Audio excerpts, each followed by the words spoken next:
Thinking about getting a pet tarantula? That 8-legged roommate you never knew you needed. Awesome. But before you dive into the world of fuzzy spiders, let's talk about what it's really like to keep one. I get it. You see these amazing creatures and think I need one of those. So today we're going to cover everything you need to know. From handling and bites to their homes, food, lifespan, and how much they'll cost you. Let's get started. So the big question everyone asks, can you handle them? The short answer is it depends. Some species, like the popular curly hair or the Chilean rose hair, are known for being pretty docile and slow-moving. But here's the thing, tarantulas aren't like dogs or cats. They don't crave your affection. Handling can actually be very stressful for them. A fall from even a short height can be fatal for a tarantula.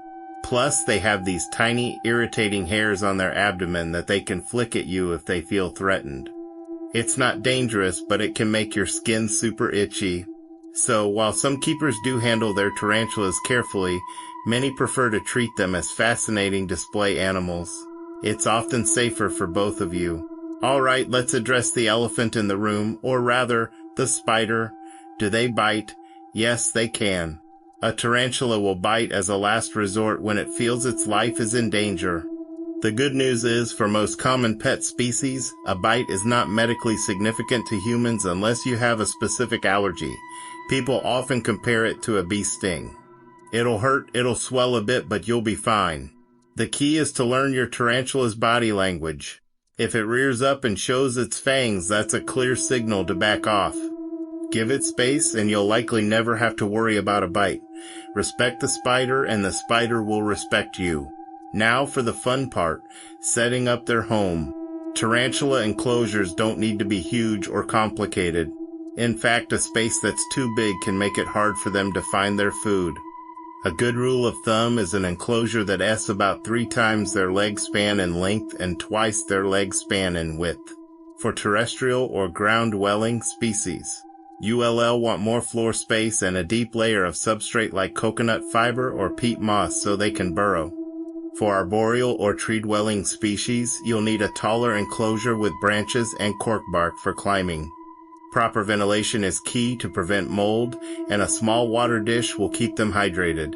No fancy heat lamps are needed for most species. Room temperature is usually perfect. So, what's on the menu for a pet tarantula? They are insectivores, which means they eat insects. The most common foods are crickets, dubia roaches, and mealworms. You want to feed them prey that's about the size of their abdomen. Spiderlings, which are baby tarantulas, will need to eat more often, maybe a couple of times a week. Adults, on the other hand, have incredibly slow metabolisms.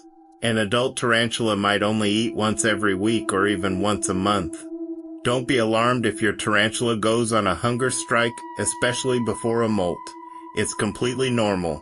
Just make sure to remove any uneaten live food from the enclosure so it doesn't stress out your pet. One of the most incredible things about tarantulas is their lifespan, but it's a bit of a tale of two sexes. Male tarantulas have a much shorter life, typically living only a few years once they reach maturity. Females, however, are the real long haulers. It's not uncommon for a female tarantula of certain species like the Mexican red knee to live for 20 or even 30 years. That's a serious commitment. So when you get a tarantula, especially if it's a female, you're getting a companion for a very long time. This is something really important to consider before bringing one home. Finally, let's talk about the cost. Getting into the tarantula hobby can be surprisingly affordable.